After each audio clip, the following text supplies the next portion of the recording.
Resolving conflicts peacefully and feeling part of a larger community is important, but it's not something that comes naturally for a lot of people. A good way to start is to learn these skills when you're young. Enter Speaking Rights, a new program run by Equitas, the International Center for Human Rights Education. Ian Hamilton is the Executive Director of Equitas. Welcome. Thank you, Matsumi. I think everybody agrees that these skills should be taught. Being able to teach them effectively is something else altogether. So what exactly is it that Speaking Rights does? Well, Speaking Rights is really about how to encourage young people to embrace human rights values, how to understand human rights principles and put them into practice in their day-to-day lives. Schools obviously should be talking about these issues, but is there something that Speaking Rights can do maybe that schools really can't do in a classroom situation? Well, Speaking Rights is targeted for young people who are frequenting community centers, Maison des Jeunes, the YMCA. And what it does is it allows them, takes them out of the stress of the school environment and allows them to engage and participate in actually actively finding solutions to some of the issues they're dealing with, like violence, like bullying, like discrimination.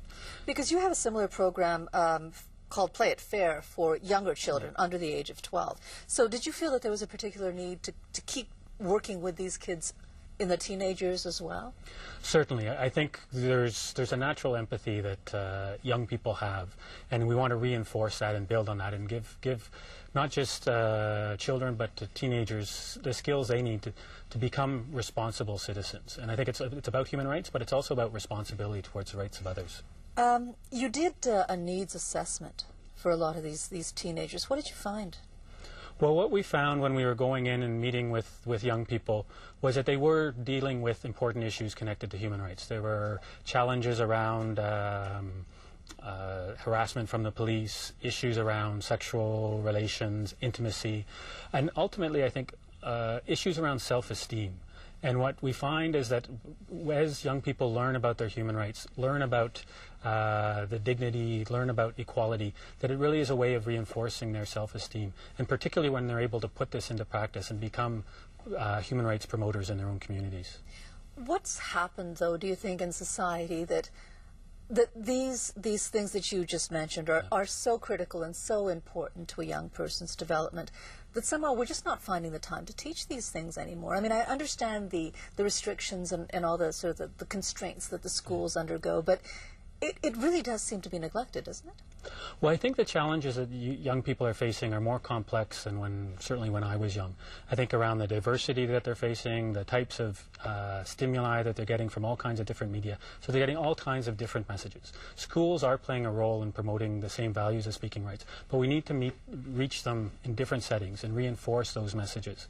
And I think the Speaking Rights program, because it's in community centers, is also reaching young people who may not be tuning in school. And who are marginalized. Yeah, so we're in communities like Montréal Nord, Hochelaga, Maisonneuve, Côte-des-Neiges, all throughout the city.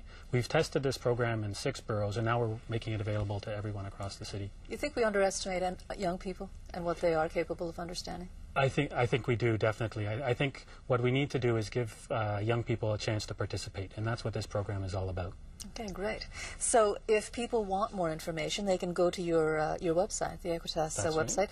It's www.equitas.org, or you can call the number 514-954-0382. Thank you so much for coming in. Thank you. Take another look at the weather forecast now, Lori.